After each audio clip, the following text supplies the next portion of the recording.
देखो रीता, तुम माँ और भाभी को अभी अभी जानने लगी हो। गायत्री भाभी ऐसे ही है, गॉसिप करना, इधर की उधर करना, ये उनका फेवरेट टाइम पास है। बिना सबूत के तुम्हें किसी की भी बात का विश्वास नहीं करना चाहिए। चाची ने तुझसे कहा और तुमने फौरन उनकी बात मान ली। यहाँ तक कि ये भी नहीं सोचा कि जब निरंजन के पास माया का नंबर था ही नहीं तो फिर चाची के पास माया का नंबर कहाँ से आया, कब वो माया से मिलने गई और कैसे ये साबित हुआ कि निरंजन और माया के बीच में कुछ नहीं है। क्या कोई सबूत है इस बात का? जब निरंजन के पास में माया का नंबर था ही नहीं तो आपको इतनी जल्दी माया का नंबर कहाँ से मिला? मैं बताती हूँ रीता। निरंजन का एक बहुत पुराना दोस्त है रोहन, उसी ने चाची को माया का नंबर दिया। चाची ने जो कहा है वही सच है। निरंजन और माया के बीच में कुछ भी नहीं है।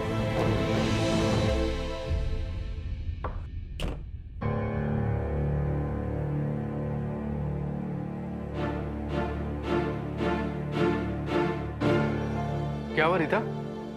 तुम तो बच्चों को स्कूल छोड़ने गई थी ना? इतने गुस्से में क्यों? बच्चों के टीचर्स ने कुछ कहा क्या तुम्हें? टीचर ने नहीं, गायत्री दीदी ने मेरा दिमाग खराब किया हुआ है।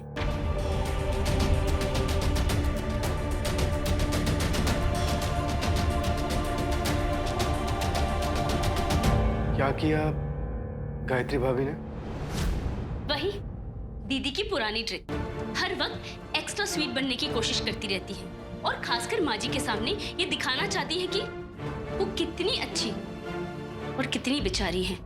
और वो ये सब जानबूझकर करती है माँ जी के सामने, ताकि माँ जी देख सके कि मेरा बर्ताव दीदी की तरफ अच्छा नहीं है।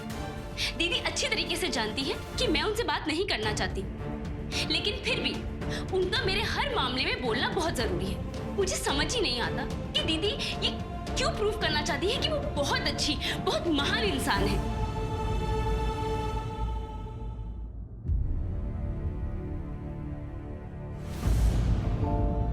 ऐसा नहीं है रीता, गायत्री भाभी सच में एक अच्छी इंसान है।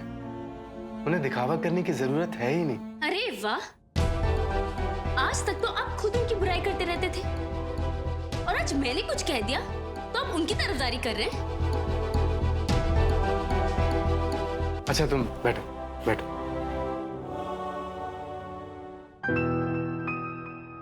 अरे बाबा, मैं तो बस यूं ही तुम्हारा मूड ठीक करने की कोशिश कर रहा हूं। तो क्या है ना, इस खूबसूरत से चेहरे पे माथे पे शिकन अच्छी नहीं लगती। रहने दीजिए आप, कोई जरूरत नहीं है ड्रामा करने की। अच्छा रीता, ड्रामे से याद आया, तुम्हें रिहर्सल के लिए निकलना है ना? ओह नो, ये दीदी के चक्कर में ना मैं रिहर्सल पे जाना भूल गई। मुझे तो देरी हो रही है।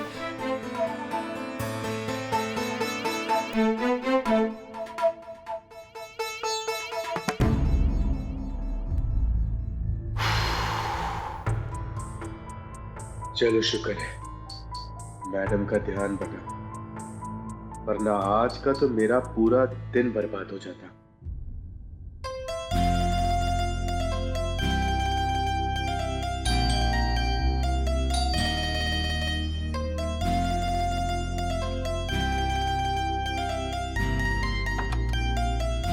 आजा बेटा।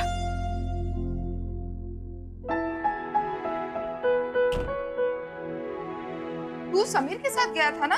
समीर कहाँ है? माँ वो अपने एक दोस्त से मिलने गया। अच्छा। माँ हाँ? तू ये सब छोड़, मेरे साथ चल। कहाँ कहाँ ले जा रहा है मुझे? मैं नहीं, तू मुझे लेके जा रही, एक अच्छे से ज्वेलर के पास। ज्वेलर? हाँ माँ, मुझे अच्छी सी ज्वेलरी दिलवा दे, नेकलेस, कंगन, झुमके एक्सेट्रा। चल ना माँ, लेट हो जाएंगे। तुझे कंगन, नेकलेस, झुमके चाहिए? हाँ माँ। ये तो बहुत अच्छी खबर है। अम्बे माँ ने मेरी सुन ली राहुल। गायत्री, गायत्री जल्दी आना, खुशखबरी है। सुन लिया आपने? माँ क्या हो रहा है ये?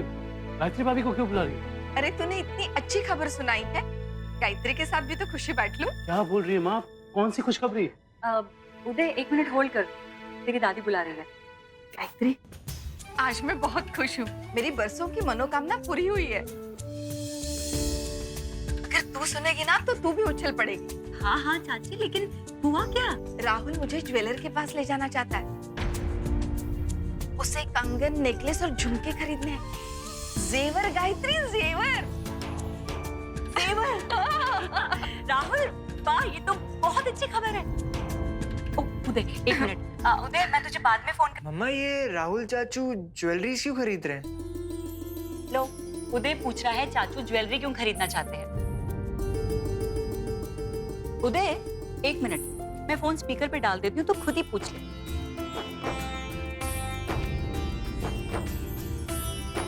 उदय, मुझे लगता है तेरे चाचू ने तेरे लिए चाची ढूंढ ली है, शायद इसीलिए वो जेवर खरीदना चाह रहे हैं। आखिर राहुल ने शादी ना करने की जिद छोड़ी थी।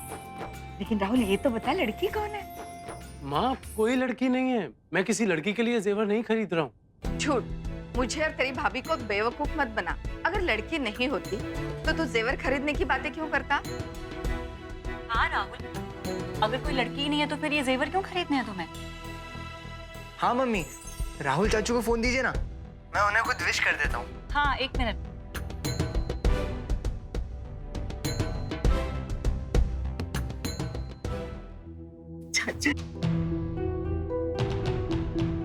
चाची, प्याज जल रहा है क्या? अरे, मैंने प्याज भूनने को रखा था। हाँ उदय, बोल, कैसा है तू? चाचू, मैं तो बिल्कुल ठीक नहीं हूँ। आपको पता है ना, वो किडनैपर ने तुझे फ्री कर दिया है क्या? तूने भाभी को कॉल कैसे कर लिया? नहीं चाचू, वो तो एक किडनैपर मेरे सामने खड़ा है। इसने गन पॉइंट मेरे सर के सामने रखा है चाचू। मैंने इससे बहुत रिक्वेस्ट की कि मुझे मम्मी से बात करा दे। अगर मम्मी से बात नहीं कराएगा तो मम्मी हॉस्टल में कॉल कर देगी और पुलिस के पास भी बात जा सकती थी। तब जाके किडनैपर माना। अच्छा चाचू, कल रात को तो आपने और समीर चाचू ने ज्वेलरी का अरेंजमेंट कर दिया था, फिर आज क्यों ज्वेलरी खरीदने जा रहे हैं आप? ये तूने बहुत अच्छा सवाल पूछा उदय। ज्वेलरी तो हमने कल रात को ही खरीद ली थी उदय, लेकिन हमने सोचा कि थोड़ी और खरीद लेते हैं, वैल्यू ऐड करने के लिए। अरे इट्स ओके चाचू, अगर 6, 7, 8 लाख की भी ज्वेलरी होगी ना तो परफेक्ट काम हो जाएगा। वैसे उदय, तू किडनैपर के माइंड को कितने अच्छे से समझ रहा है ना। लगता है तेरी अच्छी ट्यूनिंग हो गई है किडनैपर से। अरे हाँ चाचू, आप ये सब बातें करके आर्ग्यू क्यों कर रहे हो? चाचू जल्दी जाइए और ज्वेलरी लाइए और मुझे बचा लीजिए चाचू, प्लीज चाचू। टेंशन मत ले उदय, हम दोनों है ना, तेरे आयरन मैन और सुपरमैन। हमारे होते हुए वो किडनैपर तो क्या, तू खुद भी चाहे तो खुद का बुरा नहीं कर सकता।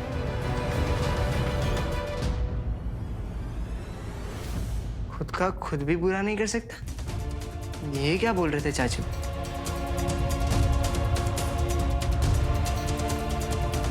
ज्वेलरी तो आ रही है ना?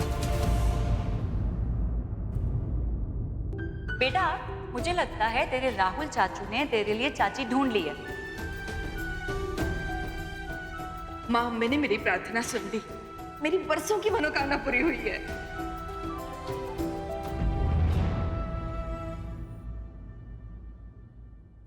देख बेटा राहुल, मैं अपनी होने वाली बहू के लिए ये सारे गहने बरसों से संभाल के रखे हुए हैं मैंने। वैसे राहुल, लड़की तो तूने आज पसंद की है, लेकिन ये सेट है ना, ये मैंने बहुत पहले पसंद करके रखा है। वैसे ये सेट उन गहनों में से है जो मुझे विरासत में मिले, तेरी नानी से, तेरी दादी से। इसमें से एक एक सेट रीता और गायत्री के पास भी है। समीर की होने वाली बीबी के लिए भी मैंने एक सेट रखा है, और ये जो सेट है ना, ये तेरी होने वाली बीबी के लिए। वैसे तो तेरी शादी होगी ना, तब मैं तेरी होने वाली बीबी के लिए बहुत सारे जेवर बनाने वाली हूँ। मुझे ये तो बता, वो लड़की कौन है?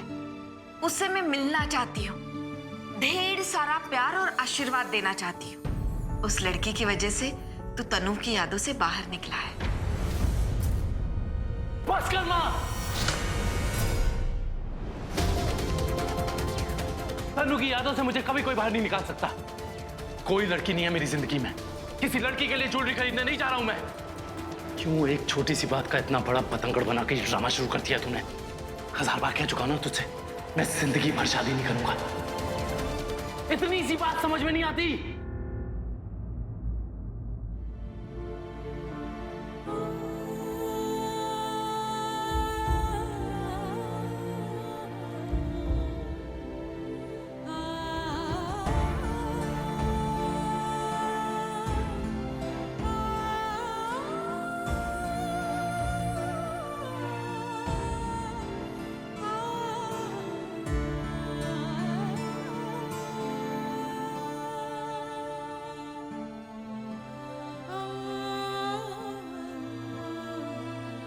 माँ, आई एम सॉरी माँ। तू जानती है ना माँ, ये सब बातें सुनकर मैं बहुत डिस्टर्ब हो जाता हूँ। मुझे समझने की कोशिश करना माँ, प्लीज। ऐसी बातें मत किया कर मेरे सामने माँ। सॉरी। इधर आओ। बैठ।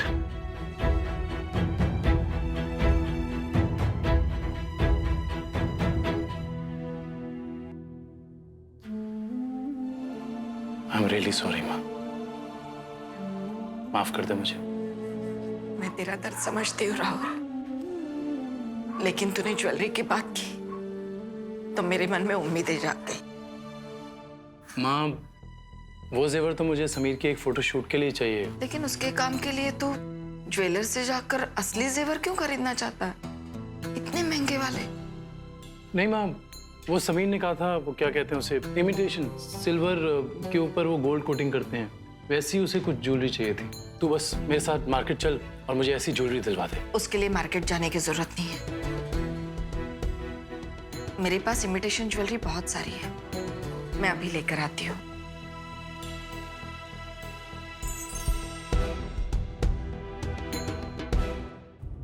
यार प्लीज यार, जल्दी कराना मीटिंग। मैं अकेले बैठे बैठे पक चुका हूँ घर में। बस मीटिंग्स पे मीटिंग्स होती रहती हैं, लेकिन काम कोई स्टार्ट होता नहीं है।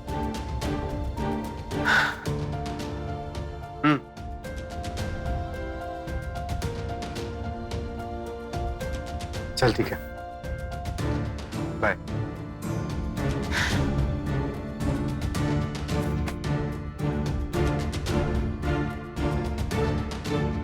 रीता रिहर्सल के लिए गई हुई है, बच्चे स्कूल गए हुए हैं और मेरी मीटिंग कैंसिल हो गई। अब क्या करूं? इस कमरे को ताकूं? वाह, क्या टेस्ट है रमेश काका का। अबे रोज तो देखता है यार।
हारिता, हारिता तुम बिल्कुल भी टेंशन मत लो, मैं बच्चों को पिक कर लूंगा। Okay bye. इतनी काफी है कि और भी दे दूं? नहीं माँ, ये तो बहुत है। लेकिन माँ, तूने अपनी सारी ज्वेलरी क्यों दे दी है? अगर ये समीर की फोटोशूट के बाद इसकी आने की गारंटी हो ना हो। कोई बात नहीं बेटा, ये ज्वेलरी तो ऐसी बरसों से पड़ी हुई है घर में, इसे कोई नहीं पहनता। ये तो देवयानी जब कॉलेज में थी तब उसे अचानक शौक चढ़ गया था ऐसी इमिटेशन ज्वेलरी खरीदने का। समीर से कह देना कि इसे वापस लाने की जरूरत नहीं है। ठीक है माँ। माँ, थैंक यू। अरे समीर, बाइक पे घूम घूम के क्या हाल बना के रखा है? जल्दी से हाथ मुंह धो ले, मैं तेरे लिए कुछ खाने को लेकर आती हूँ। और ये देख ले, तेरे मॉडल्स के लिए इमिटेशन ज्वेलरी लाके रखी है।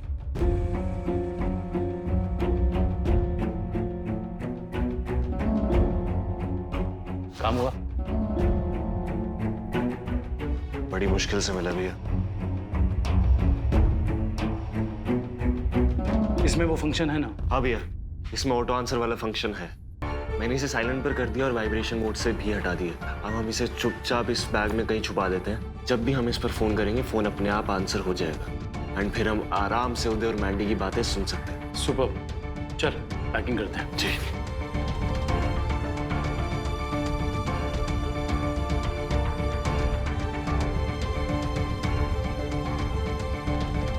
मगर भैया अगर उन्होंने पॉकेट खोल के देख ली तो? इतनी अकल नहीं है उदय में। तभी तो उस बेवकूफ ने अपनी इस फेक किडनैपिंग में इतनी गलतियां की हैं कि हमें आसानी से समझ में आ गया कि ये उसी का स्टंट है।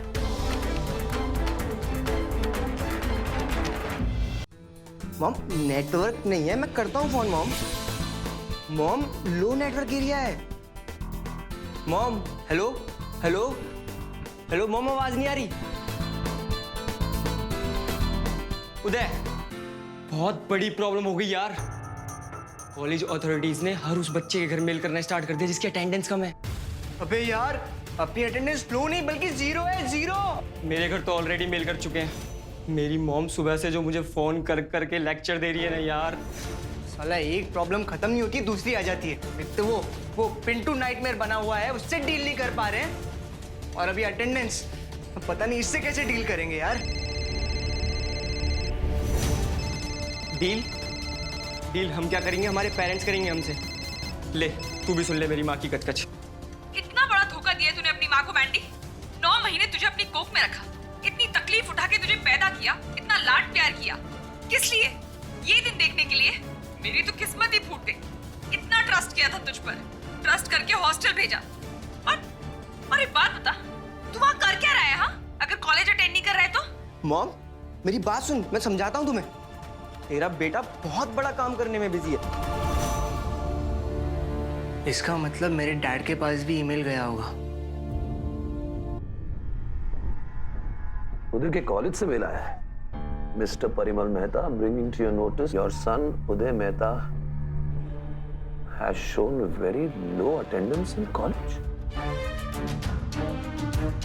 Despite of several warnings, Uday Mehta has failed to maintain the required percent of attendance. इसका मतलब उदय बिल्कुल कॉलेज जा ही नहीं रहा।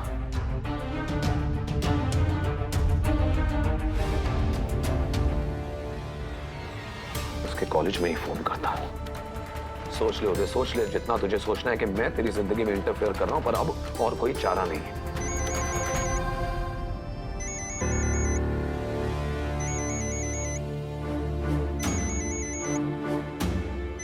ये उदय मुझे फोन क्यों कर रहा है?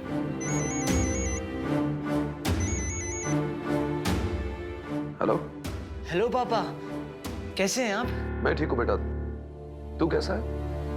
आज अपने पापा को फोन कैसे कर लिया तूने? वो काफी दिनों से आपसे बात नहीं हुई ना, इसलिए सोचा आपसे बात कर लूं। वैसे तू कभी फोन नहीं करता, तो आज क्या काम पड़ गया मुझसे? नहीं पापा, मुझे बस आपको इतना बताना था कि मैं यहाँ बहुत मेहनत कर रहा हूँ। मैं दिल लगाकर पढ़ाई कर रहा हूँ यहाँ। अच्छा? हाँ, अब आपने पूरी पढ़ाई की जिम्मेदारी मुझ पे सौंप दी है, तो मैं आपसे वादा करता हूँ, आपसे प्रॉमिस करता हूँ कि आपको कभी डिसअपॉइंट नहीं करूंगा। मतलब तू अपनी पढ़ाई बिल्कुल अच्छी तरह कर रहा है? हाँ हाँ, मैं दिल लगा के पढ़ाई कर रहा हूँ पापा यहाँ। और कॉलेज भी रेगुलरली अटेंड कर रहा है? हाँ पापा, मैं रोज कॉलेज जाता हूँ। क्या हुआ, ऐसा क्यों पूछ रहे हैं आप? कोई बात हुई क्या? नहीं बेटा, कुछ नहीं, कोई बात नहीं। हाँ पापा, कोई बात नहीं है, आप बिल्कुल टेंशन मत लीजिए। आप चाहते हो ना कि मैं 100% रिजल्ट लाके दिखाऊं, तो मैं आपसे वादा करता हूँ कि इस बार मैं बहुत अच्छे मार्क्स से पास होऊंगा।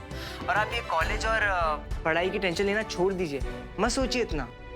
ओके, तू बस अपना प्रॉमिस याद रखना, मन लगा के पढ़ाई करना। Take care. हाँ पापा।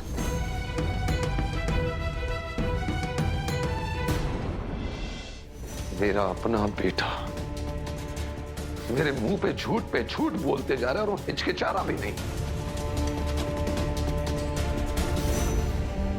इसके कॉलेज फोन करता हूं। हेलो, हाँ प्लीज कॉलेज के इंक्वायरी डिपार्टमेंट में लाइन दीजिए ना। जी मैं परिमल मेहता बोल रहा हूं, उदय मेहता फादर। जी या मुझे ये पता करना था कि उदय मेहता की अटेंडेंस इतनी लो क्यों रिपोर्ट की गई है।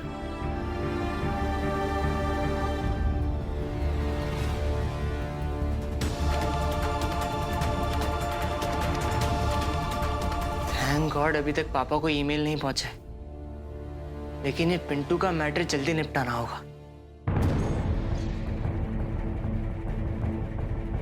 उदय पिछले 1 महीने से कॉलेज गया ही नहीं।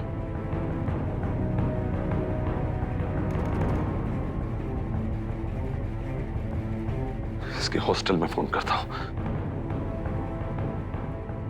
हेलो जी, उदय मेहता से बात करवाएंगे? मैं उसका फादर बोल रहा हूं, परिमल मेहता जी। क्या उदय 1 महीने से हॉस्टल नहीं आया?